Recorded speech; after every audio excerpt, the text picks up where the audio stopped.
बनारस जानना चाहता है कि आखिर मणिकर्णिका घाट का पुनर्विकास कब होगा। जरा ध्यान दीजिएगा कि ठीक इसी जगह से पूरे देश को ये बताया गया था और ये घोषणा की गई थी कि विश्व प्रसिद्ध बनारस का मणिकर्णिका घाट जो है इसका पुनर्विकास होने जा रहा है, जिसके लिए 18 करोड़ रुपए की भारी बजट जो है ये तय किया गया था और सीएसआर की तरफ से इसकी फंडिंग की जा रही थी। नमस्कार, मैं हूं अनामिका पांडे, आप देख रहे हैं डालूम्स न्यूज। जैसा कि मैंने आपको जानकारी दी कि 18 करोड़ रुपए का बजट जो है ये मणिकर्णिका घाट के पुनर्विकास के लिए तय किया गया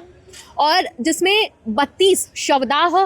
कुंडों की बात करें और बड़ी बड़ी चिमनीज जो है वो लगाने की बात कही गई और महा शमशान समेत 3 जो मुख्य मंदिर है इसके कायाकल्प की भी बात कही गई और इस पूरे क्षेत्र को हरित क्षेत्र में परिवर्तित करने की बात जो है ये फाइलों में और कागजों में दिखाया गया। लेकिन 2 साल का समय जो है वो पूरा हो चुका है। अब जो निर्माण एजेंसी है उनके तरफ से ये स्पष्ट तौर पे कहा जा रहा है कि सीएसआर फंड में इनफ फंडिंग ही नहीं है कि यहाँ पे कार्य जो है वो प्रगति पे शुरू हो सके। जरा सोचिएगा कि कितनी बड़ी विडंबना है ये,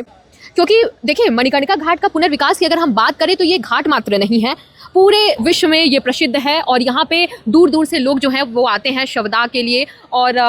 बाकी बनारस की परंपरा और दूसरी चीज़ की अगर हम आस्था की बात करें तो लोगों का जुड़ाव है कि आप अगर 5 मिनट के लिए यहाँ खड़े रहिए तो देखिए कि आपको लाइनें लगी दिखाई देंगी शवों की और लोग यहीं पे आते हैं। लेकिन अब समस्या ये है कि सीएसआर का फंडिंग जो है वो खत्म हो चुका है, एजेंसी का काम है ये ठप हो चुका है। अंतरिम जवाबदेही किसकी तय होगी और यहाँ जो काम रुका हुआ है वो काम कब पूरा होगा। अब एक समस्या ये भी है कि जितने भी आसपास घर हैं बड़े ही जल्दबाजी में उस तरीके से चीज़ों को खाली कराने की बात कही गई और कितने लोग प्रभावित हो रहे हैं और जो लोग आते हैं दूर दराज से अब उनको भी समस्या होती है कि इस तरीके से टीले मलबे जगह जगह जो है वो पड़े हुए हैं और काम की स्थिति जो है वो ठप है। तो सवाल उठना लाजमी है कि आखिर यहाँ जो पुनर्विकास की बात कही जा रही है ये काम में इतनी ढिलाई क्यों है, क्योंकि अगर हम कहें तो 50% काम भी आपको यहाँ पे नहीं दिखाई देगा। जो भी फाइलें मतलब जितनी भी घोषणाएं की गई हैं और जो भी अनुमानित यहाँ विकास की बात कही गई है वो आपको आधा भी अभी पूरा होते दिखाई नहीं देगा। अब ऐसे में बहुत ज़्यादा समस्या हो रही है उन लोगों को जो आसपास हैं।